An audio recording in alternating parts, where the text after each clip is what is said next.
Hello everyone, welcome DP coaching classes. कैसे हो आप सब? उम्मीद है बेटा सब लोग बहुत अच्छे हो गए एंड पढ़ाई वगैरह अच्छे से कर रहे होगे। तो प्यारे बच्चों, इसी उम्मीद के साथ कि सब कुछ बहुत अच्छा बहुत ज़बरदस्त चल रहा है, हम लोग स्टार्ट कर रहे हैं बेटा अपनी आज की क्लास। देखिए, आज की क्लास में हम लोग पढ़ने वाले हैं पुष्प के मादा जनन भाग को, यानी हम लोग पढ़ने वाले हैं फीमेल रिप्रोडक्टिव पार्ट को, किसके? फ्लावर के। लास्ट क्लास में हमने बात करी थी परागकण से संबंधित कुछ शब्दावली के बारे में। आज की क्लास में हम लोग बात करेंगे फीमेल रिप्रोडक्टिव पार्ट के बारे में। तो चलिए देर ना करते हुए स्टार्ट करते हैं हम लोग अपनी आज की क्लास। तो आप लोग जल्दी से हेडिंग लगाएंगे साथ में, मादा जनन भाग, यानी हम लोग बात करेंगे आज फीमेल रिप्रोडक्टिव पार्ट के बारे में।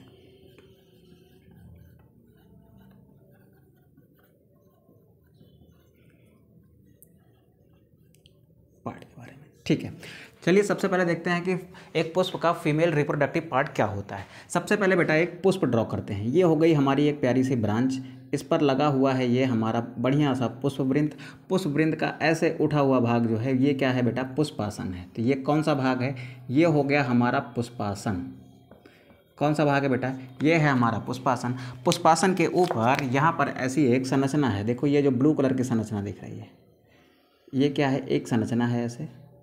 ठीक है, अब इस संरचना को, इस ब्लू कलर वाली संरचना को हम कहते हैं अंडप। ठीक है, इंग्लिश में इसको कह दे रहे हैं हम लोग, ये क्या है? हमारा कार्पेल है। ये क्या है? हमारा अंडप है।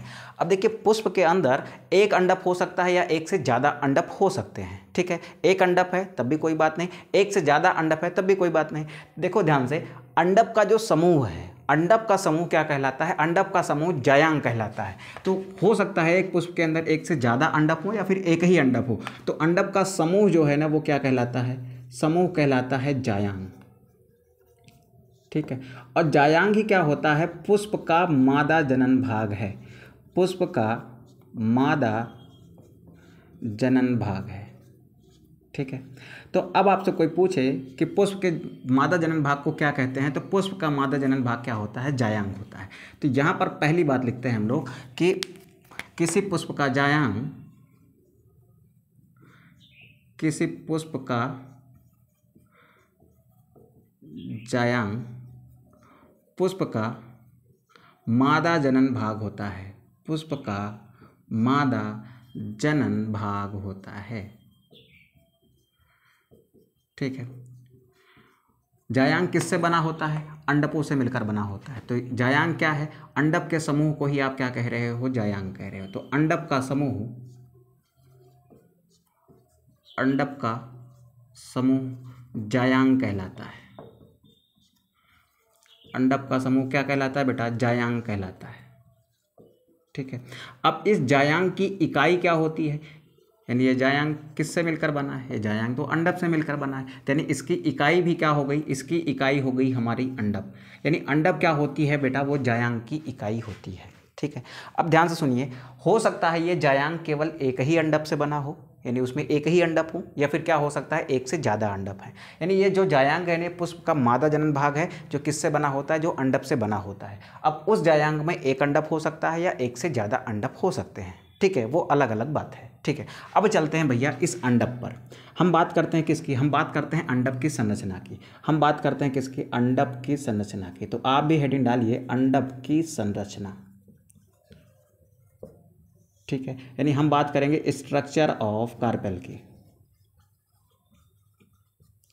बेटा हिंदी मीडियम के बच्चों से एक बहुत ही हम्बल रिक्वेस्ट है कि साथ साथ में थोड़ा सा इंग्लिश की टर्मिनोलॉजी को भी आप सीखते जाइए, क्योंकि जब आप 12th के बाद निकल कर कहीं आगे जाएंगे, किसी यूनिवर्सिटी में पढ़ेंगे या फिर किसी मेडिकल कॉलेज में पढ़ेंगे, अगर नीट वगैरह की प्रिपरेशन करके, नीट का एग्ज़ाम क्रैक करके आप अगर किसी एम्स में जाएंगे या फिर किसी और मेडिकल कॉलेज में जाएंगे, तो वहाँ पर बेटा आपको इंग्लिश का ही सिनेरियो मिलेगा, सारा खेल किसका मिलेगा? अंग्रेजी का मिलेगा। तब फिर वहाँ पर आप स्ट्रगल करेंगे। तो धीरे धीरे अपनी प्रिपरेशन को आप किस दिशा में ले जाइए बेटा? थोड़ा सा ऐसे कन्वर्ट करिए कि हिंदी के शब्दों के साथ साथ आप अंग्रेजी के शब्दों पर भी अपनी पकड़ बनाइए, ताकि आगे आपको दिक्कत ना हो। ठीक है, तो साथ साथ हम कोशिश करेंगे कि थोड़ा बहुत इंग्लिश का भी इस्तेमाल करते रहें। ठीक है, बाकी एक प्रॉपर बैच चल ही रहा है इंग्लिश मीडियम का। ये पूरी क्लास जो हिंदी मीडियम में होती है, सेम ऐसे ही हमारी इंग्लिश मीडियम वाली बैच में भी होती है। तो ठीक है, तो चलते हैं बेटा, हम आगे बात करते हैं किसके बारे में? अपने अंडप की संरचना के बारे में। तो ये थी हमारी क्या? एक ब्रांच। इस ब्रांच से लगा हुआ क्या है? ये पुष्पवृंत है। पुष्पवृंत पर स्थित क्या है? ये हमारा पुष्पासन है। पुष्पासन के ऊपर क्या है? पुष्पासन के ऊपर एक संरचना ये है, ये ठीक है, थोड़ा सा छोटा दिख रहा है बेटा, बट कोई बात नहीं, थोड़ा सा इसको बड़ा ही बना लेते हैं ताकि आपको समझने में दिक्कत ना हो। सबसे पहले क्या है, हमारे पास एक ब्रांच है, ठीक है। ब्रांच पर क्या है, ब्रांच पर ये हमारा ऐसा लगा हुआ पुष्पवृंत है, इसका ये उठा हुआ हिस्सा है ये, ठीक है। तो जो इसका उठा हुआ हिस्सा है ना, इसको हमने नाम दे दिया क्या, पुष्पासन का। ये क्या है, पुष्पासन है। ये क्या है, पुष्पवृंत है। इसको आप पेडिसिल कहते हो, इसको आप थैलेमस कहते हो, ठीक है। अब इसके ऊपर यहाँ पर एक संरचना है, ऐसे देखो, ये रेड कलर की संरचना आपको दिख रही होगी, ठीक है। इस रेड कलर की संरचना में ये जो सबसे ऊपर पार्ट दिख रहा है, इस सबसे ऊपर वाले पार्ट को हम लोग कहते हैं वर्तिकाग्र। क्या है ये, वर्तिकाग्र है, इसको हम कह रहे हैं स्टिग्मा है, ठीक है। ये जो ट्यूब जैसी संरचना दिख रही है यहाँ तक, ये क्या है, ये हमारी वर्तिका है। क्या है बेटा, वर्तिका है, इसको हम कह रहे हैं ये है स्टाइल। अब ध्यान से सुनिएगा बेटा, अब ध्यान से सुनिएगा, ये जो नीचे फूला हुआ हिस्सा दिख रहा है, ये वाला हिस्सा क्या है, ये वाला हिस्सा हमारा अंडाशय है। क्या है बेटा, अंडाशय है, जिसको हम क्या कह रहे हैं, ये हमारा ओवरी है, ठीक है। अब इस अंडाशय के अंदर यहाँ पर एक छोटी सी ऐसी संरचना होती है, अंडाशय के अंदर एक छोटी सी संरचना होती है कुछ ऐसे, ठीक है। अंडाशय के अंदर ये जो संरचना है ना, इस संरचना को हम क्या कह रहे हैं, बीजांड कह रहे हैं, ठीक है। इसको हम कहते हैं ये हमारा ओव्यूल है, ठीक है। अब ध्यान से सुनेंगे, एक अंडक के कितने स्ट्रक्चर, ये पहला, ये दूसरा, ये तीसरा, तो इसके मेन कितने भाग हैं, 3। तो यहाँ पर हम एक बात लिख सकते हैं कि प्रत्येक अंडक को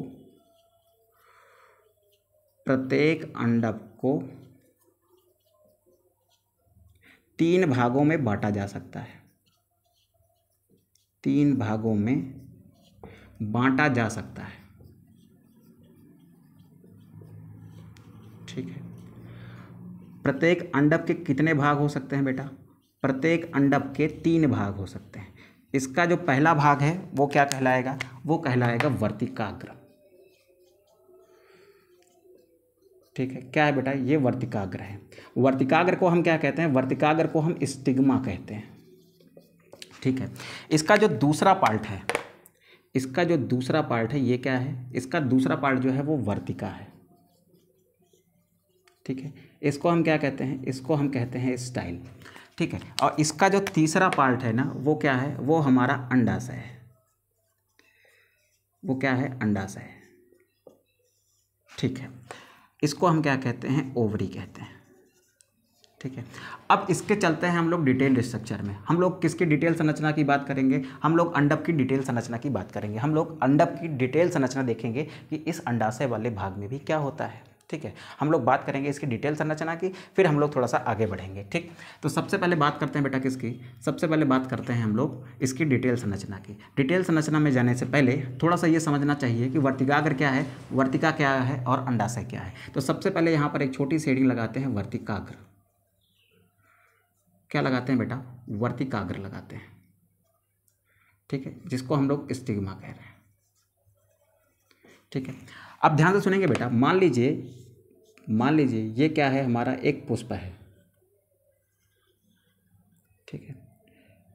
ये एक पुष्प है, इसका इस पर क्या है, ये एक अंडक है,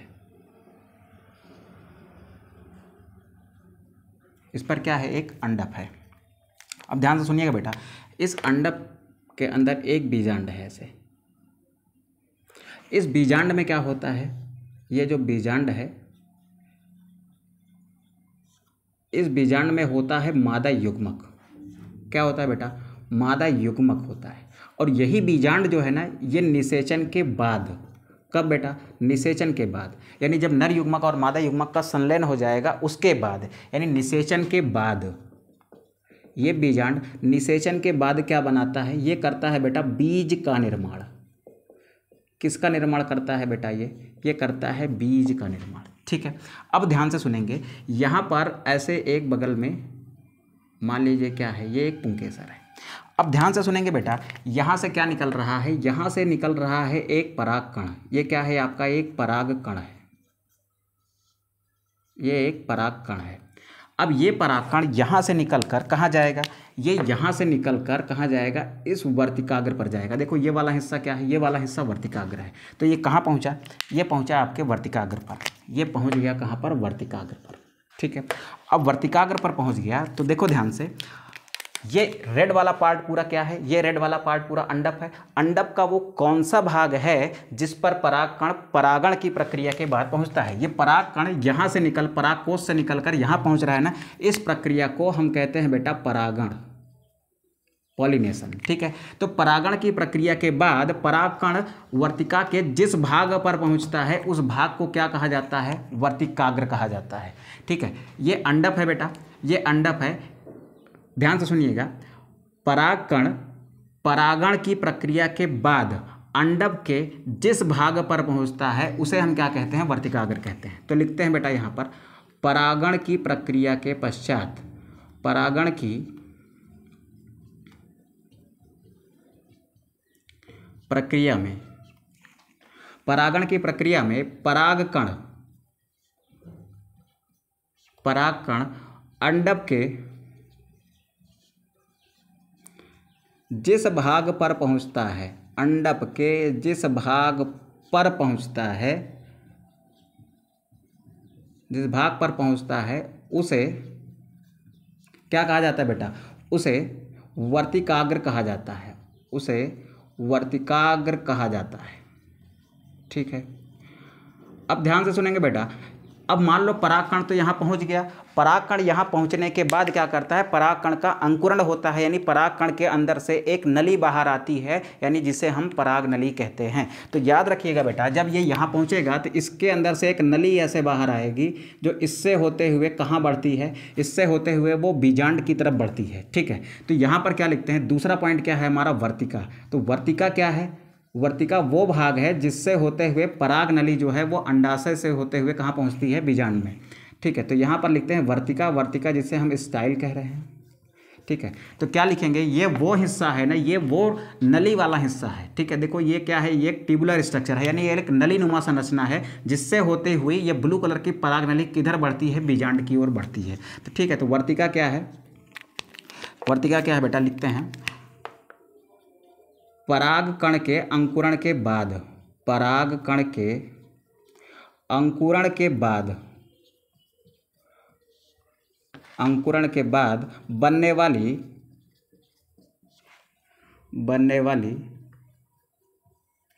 परागनली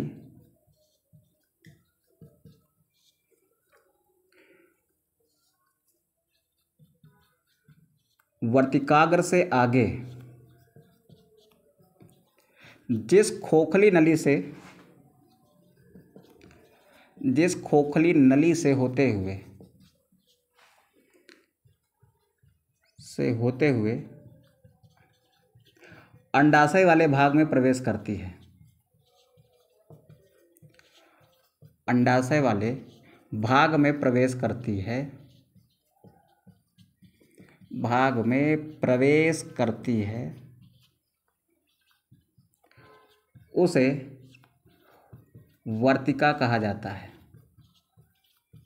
उसे क्या कहा जा रहा है, उसे वर्तिका कहा जाता है। ठीक है बेटा, ये बात हो गई किसकी, वर्तिका की। अब हम लोग चलते हैं कहाँ पर, हम लोग चलते हैं अंडाशय पर।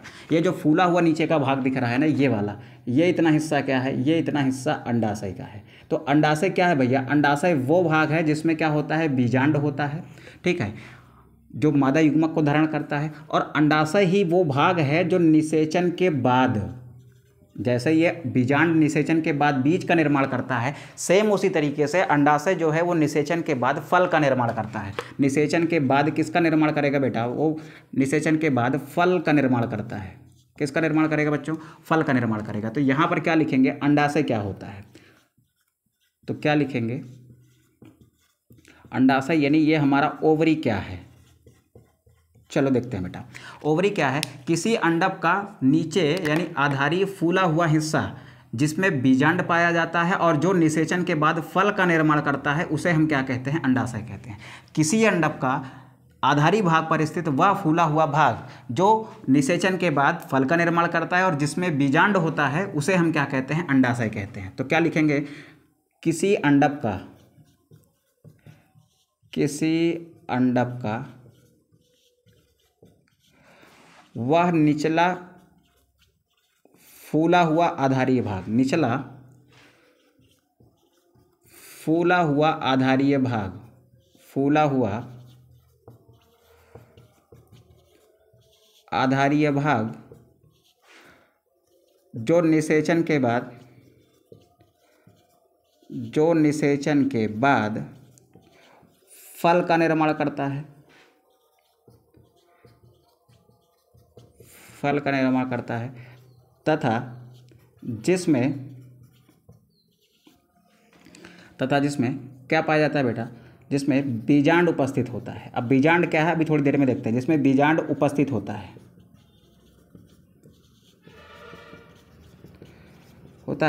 अंडाशय कहलाता है।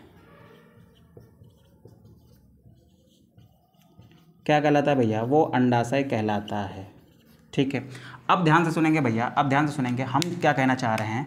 हम ये कहना चाह रहे हैं कि ये जो अंडप है ना, ये किसको प्रदर्शित कर रहा है? मादा जनन भाग को। मादा जनन भाग को क्या कहते हो आप? जायांग कहते हो। जायांग की इकाई क्या है? जायांग की इकाई अंडप है। अंडप की संरचना के बारे में हमने बात कर ली, यानी अंडप के बारे में हमने बात कर ली है। अब ध्यान से सुनेंगे बेटा, अब ध्यान सुनेंगे। समय जरूर लग रहा है, लेकिन थोड़ा सा डिटेल में पढ़ने की कोशिश कर रहे हैं हम लोग। ठीक है, अब एक जायांग में एक अंडप हो सकता है, दो अंडप हो सकता है, या दो से ज़्यादा अंडप हो सकते हैं। तो हम क्या लिख सकते हैं कि जायांग में अंडपों की संख्या, यानी अलग अलग फूलों के जायांग में अलग अलग अंडपों की संख्या हो सकती है। ठीक है, हो सकता है एक अंडप हो सकता है दो हो, या फिर दो से ज़्यादा हो। ठीक है, तो हम क्या लिखते हैं बेटा, यहाँ पर नोट डाल के एक बात लिखते हैं, नोट डालकर एक बात लिखते हैं कि भिन्न भिन्न पुष्पों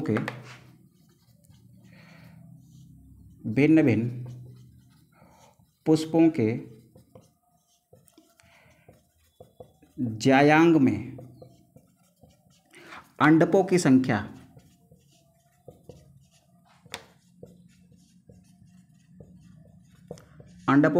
भी भिन्न भिन्न हो सकती है, संख्या भी भिन्न भिन्न हो सकती है। ठीक है, अब हम लोग चलते हैं आगे और करते हैं क्या, करते हैं बेटा अंडपों की संख्या के आधार पर, अंडपों की संख्या के आधार पर जायांग के प्रकार,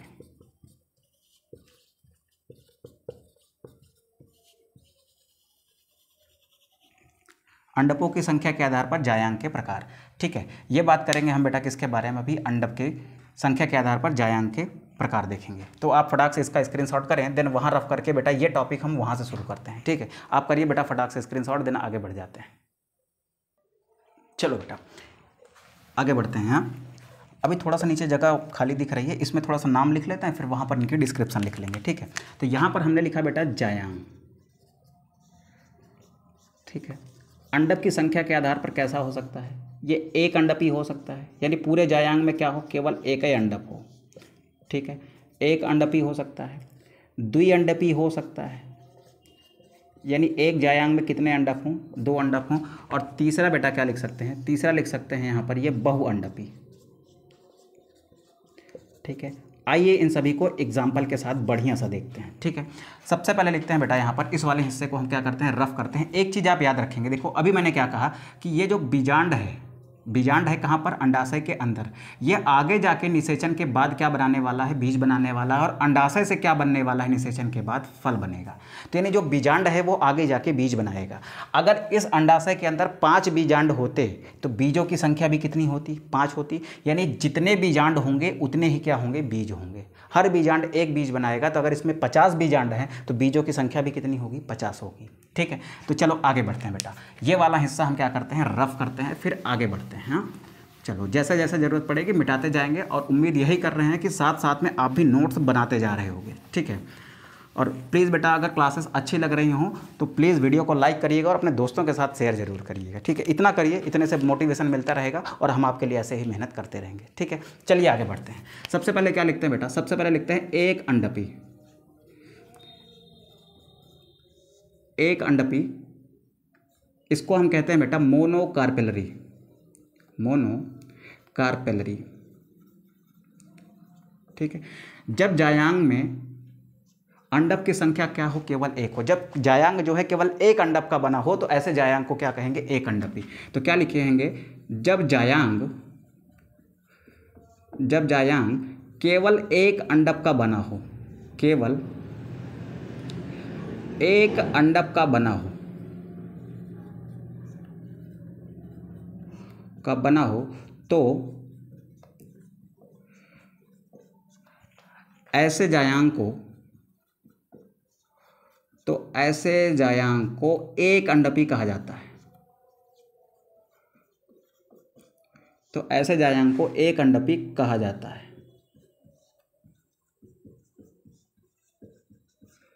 ठीक है, अब एक अंडपी जायांग कैसा दिखेगा बेटा, चलो देख लेते हैं। ये क्या है, ये हमारा एक ब्रांच वाला हिस्सा है, ये हो गया एक पुष्पवृंत, इस पर ये हो गया आपका एक पुष्पासन। अब यहाँ पर इस पुष्प में केवल एक ही जायांग है, सॉरी जायांग तो एक ही होगा, अंडप कैसा है बेटा, एक ही अंडप है। ठीक है, यहाँ पर क्या है, केवल एक अंडप। अगर केवल एक अंडप है तो इसको आप क्या कहोगे, इसको आप कहोगे एक अंडपी। क्या कहा आपने, इसको आपने नाम दिया किसका बेटा, इसको आपने नाम दिया एक अंडपी का। अब ध्यान से सुनेंगे बेटा हम क्या कहने वाले हैं, अब ध्यान सुनेंगे।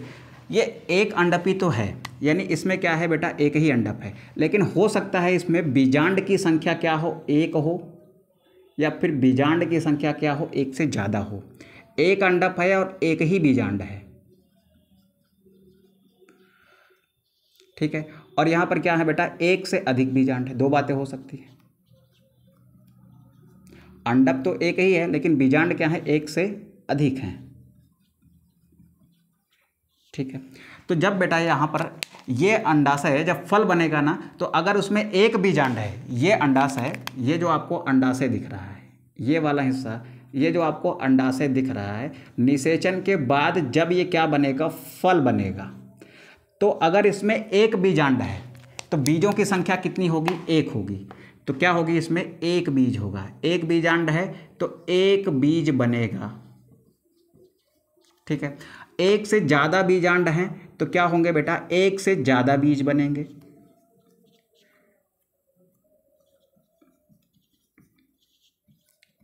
तो क्या सर किसी में ऐसा होता है, किसी में ऐसा होता है कि केवल अंडप एक हो और उसमें बीजांड भी क्या हो, केवल एक हो? तो ऐसा किस में होता है? तो इसका एग्जाम्पल लिख लीजिए बेटा आप। इसका एग्जाम्पल है आपका गेहूं, इसका एग्जाम्पल है आपका धान।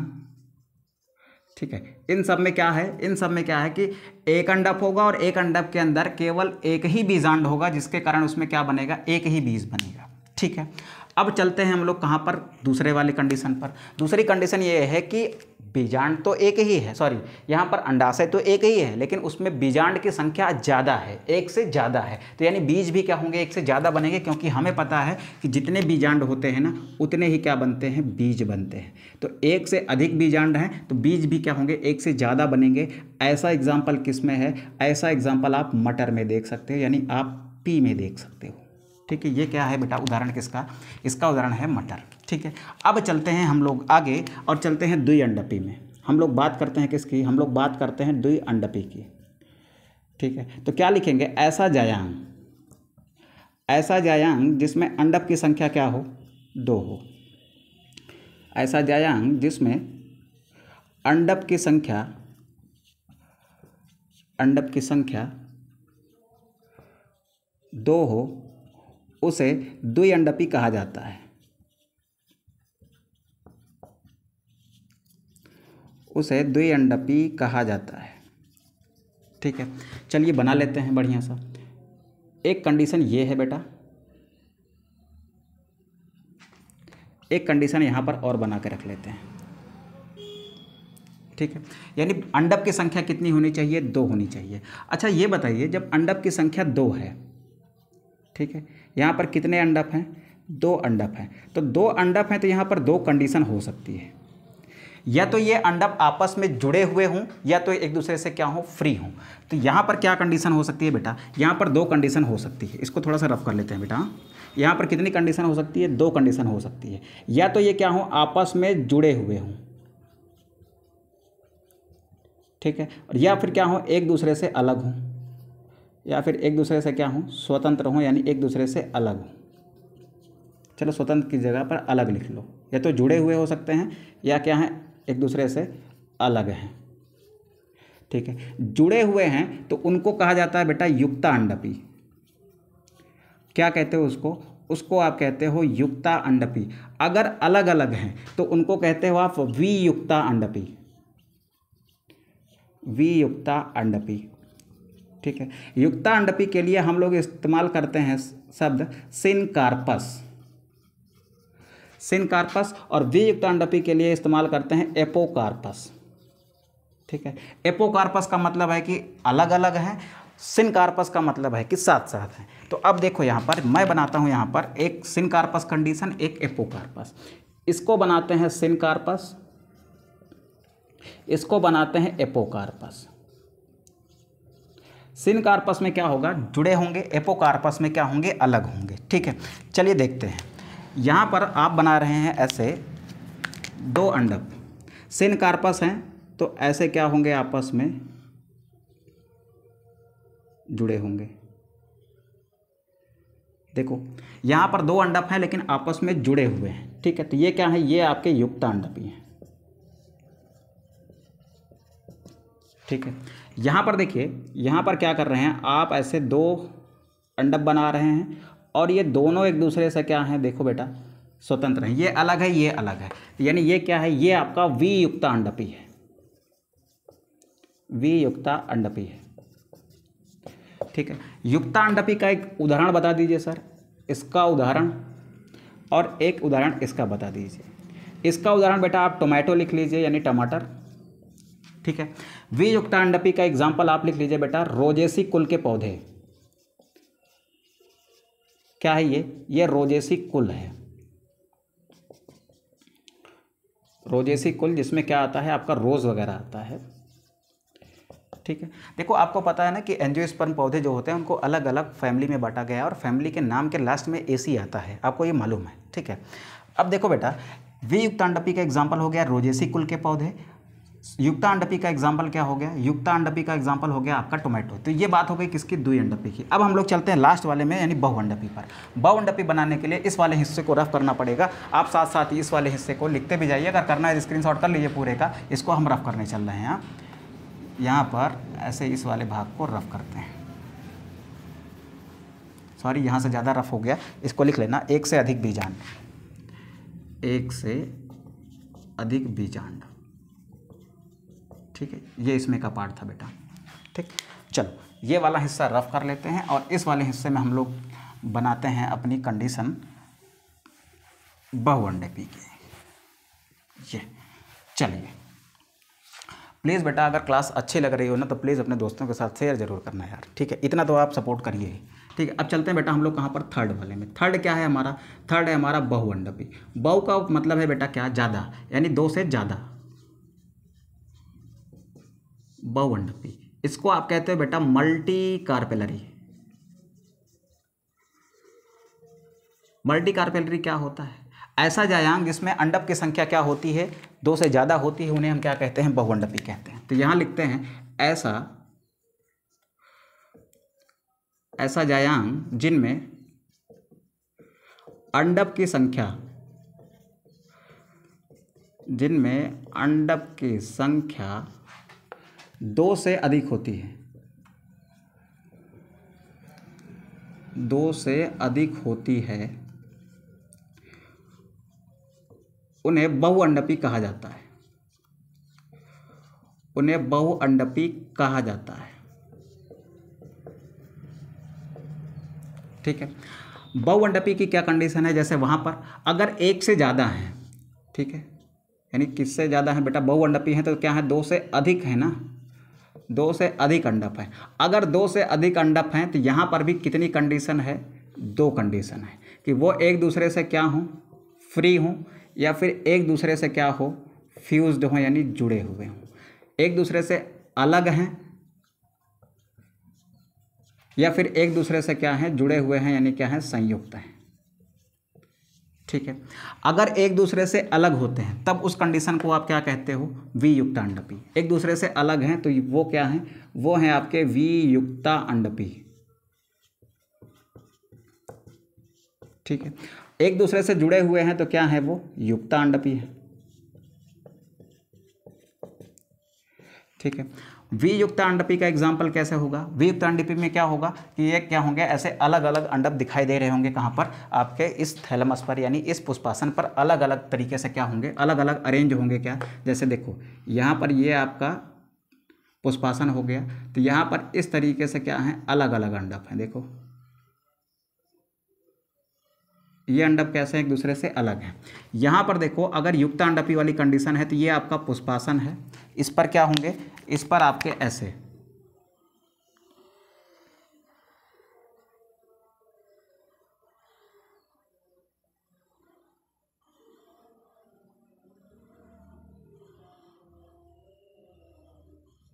देखो इसमें क्या है, ये कंडीशन कैसी है, ये आपकी युक्ता अंडपी की है और ये आपके वियुक्त अंडपी की है। इसमें सब अलग अलग हैं, इसमें क्या है, आपस में जुड़े हुए हैं। तो देखो बेटा एग्जाम्पल क्या लिखेंगे, इसको आप इंग्लिश में क्या कहते हो, इसको इंग्लिश में कहते हो एपोकार्पस, इसको आप कहते हो सिनकार्पस।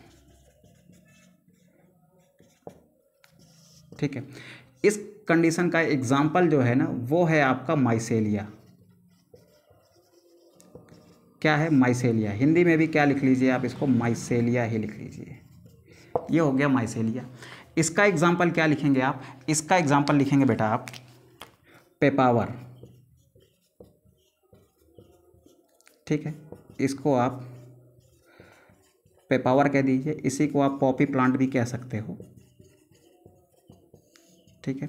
ये किसका एग्जाम्पल है बेटा, सिनकार्पस का है, और ये एग्जाम्पल किसका है, एपोकार्पस का है, माइसेलिया, और ये आपका हो गया पेपावर। ठीक है। ये बात हो गई किसकी बेटा, ये बात हो गई हमारे एक अंडपी, द्विअंडपी एंड बहुअंडपी की। अब हम लोग चलते हैं अंडप की डिटेल्ड संरचना में। अब हम लोग बात करेंगे अंडप की डिटेल्ड संरचना में कि अंडप के अंदर और क्या क्या होता है। तो आप इसका स्क्रीनशॉट करें, देन वहाँ पर से शुरू करते हैं हम लोग अंडप की डिटेल संरचना। ठीक है, स्क्रीनशॉट कर लीजिए, फिर यहीं पर बना लेते हैं अंडप की डिटेल संरचना। ठीक है, चलो इसको रफ करते हैं बेटा। चलिए अब हम बात करते हैं अंडप की संरचना के बारे में, अंडप की विस्तृत संरचना।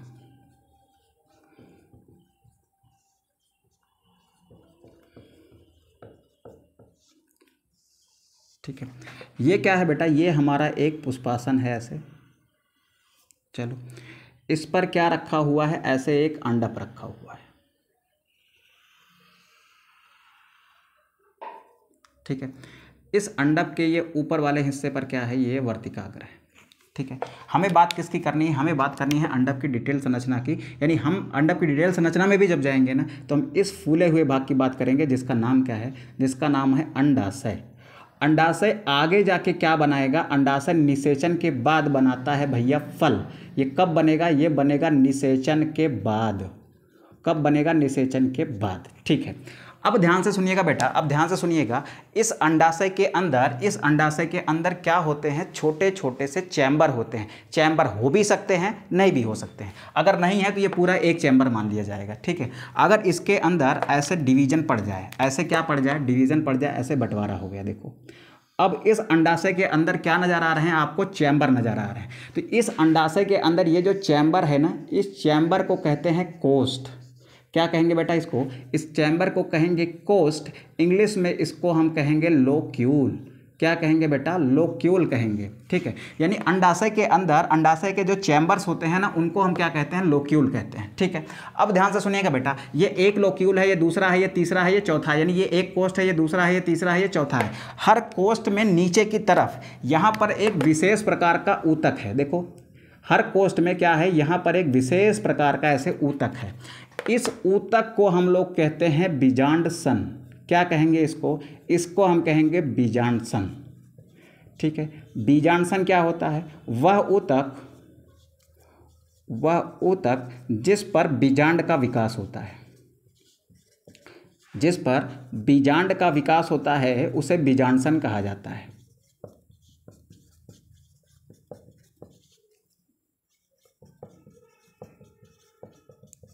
ठीक है, वो आपका बीजांड सन है। अब इस बीजांड सन के ऊपर यहाँ पर एक ऐसे पतली सी डंडी जैसी संरचना लगी हुई है। देखिए ये ब्लैक कलर की संरचना आपको दिख रही है। इस संरचना को कहते हैं हम लोग बीजांड वृंत। क्या कहेंगे भैया? इसको हम कहेंगे बीजांड वृंत। ठीक है, इसको क्या कहते हैं? बीजांड वृंत। अब इसी संरचना से लगी हुई एक ऐसे संरचना होती है, देखिए ये जो आपकी हरे रंग की संरचना आपको दिख रही होगी, ये जो हरे रंग की संरचना है ना, इस संरचना को हम लोग कहते हैं बीजांड। क्या कहेंगे भैया? बीजांड कहेंगे। अब इस बीजांड में दो घटनाएं घटने वाली हैं। कितनी घटनाएं भैया? दो घटनाएं, क्योंकि यही आपका क्या है, यही आपके अंडप का सबसे इंपॉर्टेंट पार्ट होने वाला है। ठीक है, क्यों होने वाला है? क्योंकि इसी बीजांड में होगा मादा युग्मकोद्भिद का विकास। मादा युग्मकोद्भिद का विकास क्या होगा बेटा? इसमें मादा युग्मकोद्भिद का विकास होगा। मादा युग्मकोद्भिद क्या है? मादा युग्मकोद्भिद वो संरचना होती है जो किसको धारण करती है? जो धारण करती है मादा युग्मक को। इसका मतलब कि मादा युग्मक का विकास कहाँ होने वाला है? बीजांड के अंदर। बीजांड के अंदर ही मादा युग्मकोद्भिद का विकास होगा। मादा युग्मकोद्भिद के अंदर क्या मिलेगा? मादा युग्मक मिलेगा। यानी मादा युग्मक का विकास मेरा कहाँ होने वाला है? बीजांड में। तो ये एक इंपॉर्टेंट पार्ट हुआ ना। अब हम चलते हैं दूसरी बात पर कि बीजांड की इंपॉर्टेंस और कैसे है। बीजांड बेटा निषेचन के बाद, किसके? निषेचन के बाद बीजांड ही वो भाग है जो आगे जाके क्या बनाएगा? बीज बनाएगा। यानी निषेचन के बाद बीजांड से ही किसका निर्माण होता है? बीज का निर्माण होता है। ठीक है, अब ध्यान से सुनेंगे। अंडप में ध्यान से सुनेंगे, अंडप में लोक्यूल की संख्या बहुत सारी हो सकती है या फिर एक हो सकती है। ठीक है, इसके अंदर हो सकता है केवल एक ही लोक्यूल हो। अगर कोई भी डिवीज़न इसमें ऐसा नहीं पड़ा है तो फिर अंडप में कहेंगे एक ही लोक्यूल है। अगर इसमें ऐसे डिवीज़न पड़ गए हैं, यहाँ पर देखो ऐसे चैम्बर नज़र आ रहे हैं, तो ये क्या है बेटा? ये चैम्बर को हम क्या कहते हैं? लोक्यूल कहते हैं। ठीक है, तो क्या लिखेंगे? लोक्यूल क्या होता है? लोक्यूल को हम लोग कहते हैं बेटा कोष्ठ। ठीक है, कोष्ठ के कितने हो सकते हैं? अंडप में कोष्ठों की संख्या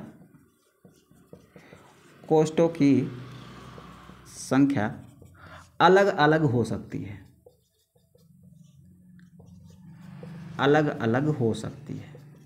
ठीक है, यानी ये जो अंडप है ना, ये हो सकता है कि एक कोष्ठीय हो, इसमें केवल एक ही कोष्ठ हो। ये इसमें अगर कोई डिवीजन नहीं होगा तो वो क्या कहलाएगा? एक कोष्ठीय। अगर देखो जैसे ये एक अंडाशय है, अंडाशय में कोई डिवीजन नहीं है तो ये क्या है? एक कोष्ठी है। अब देखो द्विकोष्ठी कैसा होगा? यानी बाइलोक्यूलर कैसा होगा? देखो बाइलोक्यूलर कैसा होगा? मान लो ये आपका एक अंडाशय है ऐसे, इस अंडाशय के अंदर एक ऐसे डिवीजन पड़ जाए। देखो यहाँ पर क्या पड़ गया? एक डिवीजन पड़ गया। तो एक यहाँ पर ऐसे लोक्यूल है और एक यहाँ पर लोक्यूल है। ठीक है, इधर भी बीजांड का विकास हो रहा है, इधर भी। तो ये क्या है बेटा? ये आपका द्विकोष्ठी है। और ये वाला जैसे आपने बना रखा है, इसमें एक दो से क्या है? ज़्यादा लोक्यूल हैं, तो ये क्या है बेटा? ये आपका बहुकोष्ठी है। ठीक है, यहाँ तक बात समझ आई। बीजांड वृंत क्या है? आप देखिए ये संरचना बीजांड है, ये एक संरचना बीजांड सन है। तो बीजांड को बीजांड सन से जोड़ने वाली संरचना को क्या कहते हो? बीजांड वृंत। तो लिख लेते हैं, बीजांड को बीजांड सन से जोड़ने वाली संरचना, बीजांड सन से जोड़ने वाली संरचना बीजांड वृंत कहलाती है। बीजांड वृंत कहलाती है। ठीक है, ये बात हो गई बेटा किसके? हमारे मादा जनन भाग की। ठीक है, अब मादा जनन भाग को हमने देख लिया कैसे होता है। मादा जनन भाग में जो इंपॉर्टेंट पार्ट निकल के आ रहा है ना, वो क्या है? बीजांड है। क्लास लंबी होती जा रही है बेटा, इस वजह से बीजांड को हम डिस्कस करेंगे अगली क्लास में। हम अगली क्लास में देखेंगे बीजांड की संरचना को, बीजांड के अलग अलग टाइप्स को, और फिर ये देखेंगे कि उन अलग अलग टाइप्स में कौन सा ऐसा टाइप है जो सबसे ज़्यादा आवृत बीजी पौधों में प्रसिद्ध है, यानी सबसे ज़्यादा पाया जाता है। ठीक है, तो मिलते हैं बेटा नेक्स्ट लेक्चर में। तब तक के लिए आप अच्छे से पढ़ाई करिए, इस पूरे टॉपिक के बढ़िया सा नोट्स बनाइए और उनको रिवाइज करिए। तब तक आपका दूसरा लेक्चर तैयार हो जाएगा, वो भी आपको मिल जाएगा जल्दी ही। ठीक है, आप क्या करेंगे बेटा? आपको सिर्फ इतना करना है कि ये जो अभी आप पढ़ रहे हो बोर्ड पर, इसको एज इट इज़ आप एक नोट्स में लिखते जाइए, साथ साथ इसको लिखिए, नोट्स तैयार करिए और अपनी किताब पढ़िए। ठीक है, एनसीईआरटी आप पढ़िए। ठीक है, क्योंकि एनसीईआरटी पढ़ेंगे जब आप इतना सब करने के बाद ना, तो आपकी अंडरस्टैंडिंग अच्छी होगी बेटा। ठीक है, उसको समझना और आसान हो जाएगा। ठीक है। और कुछ हो सके तो कुछ गूगल वगैरह करके कुछ PYQs वगैरह भी निकाल लीजिए नीट वगैरह की, उसको भी सॉल्व करिए आप, ठीक है। नहीं तो फिर जैसे ही चैप्टर खत्म होगा हम एक सीरीज लॉन्च करेंगे क्वेश्चंस की, फिर हम लोग क्वेश्चन करेंगे, ठीक है। तो चलो इसी उम्मीद के साथ कि सब कुछ आपको अच्छा लगा होगा, हम लोग मिलते हैं नेक्स्ट लेक्चर में। तब तक के लिए आप अच्छे से पढ़ाई करिए, ठीक है, और अपना ख्याल रखिए, ठीक। Bye, take care.